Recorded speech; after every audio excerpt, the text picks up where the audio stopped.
Well, new at 6, you just cannot talk about the Chicano movement and not talk about Sacramento. Think about the protests at the state capitol, student leaders at colleges and universities, and local artists spreading their message. Cesar Chavez, Dolores Huerta, and other civic leaders fought for equal rights. ABC 10's Candice Red shows us how a special project is honoring the contributions of local activists in the Mexican-American civil rights movement.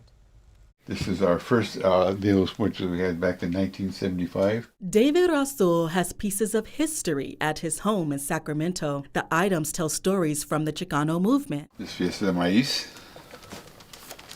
Yes, I'm 14. The Chicano civil rights movement began in the 1960s. Huelga, quemada! Huelga! Huelga! One of the main goals was to end discrimination against Mexican Americans. I started learning by watching and listening to the people of the streets, people in the community. David joined the Chicano movement in Sacramento. He says he helped people in the community fight racism and discrimination. And so I was like a street social worker, and I learned so much.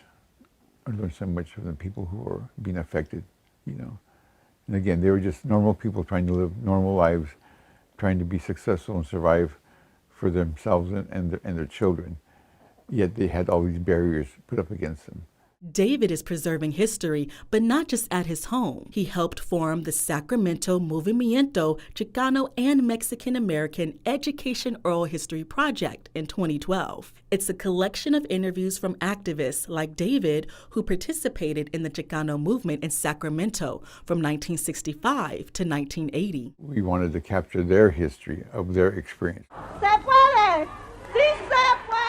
Sacramento served as a social and political hub for Chicanas and Chicanos in the area. Dr. Lorena Marquez is a Chicano Studies professor at UC Davis and helped create the project too. She explains the significance of the Chicano movement in Sacramento. The march from Delano to Sacramento brought national attention to the farm worker struggle. But I also think that Sacramento, because it is an urban/rural blend, offered issues that many large cities were having, such as issues of segregation, redlining, affordability, not being able to purchase homes in certain neighborhoods. The project was gifted to Sacramento State in 2020. Now we have 125 people that we've interviewed. I hope people can gain from their experience and gives them a spirit, a ganas to be active in the community also.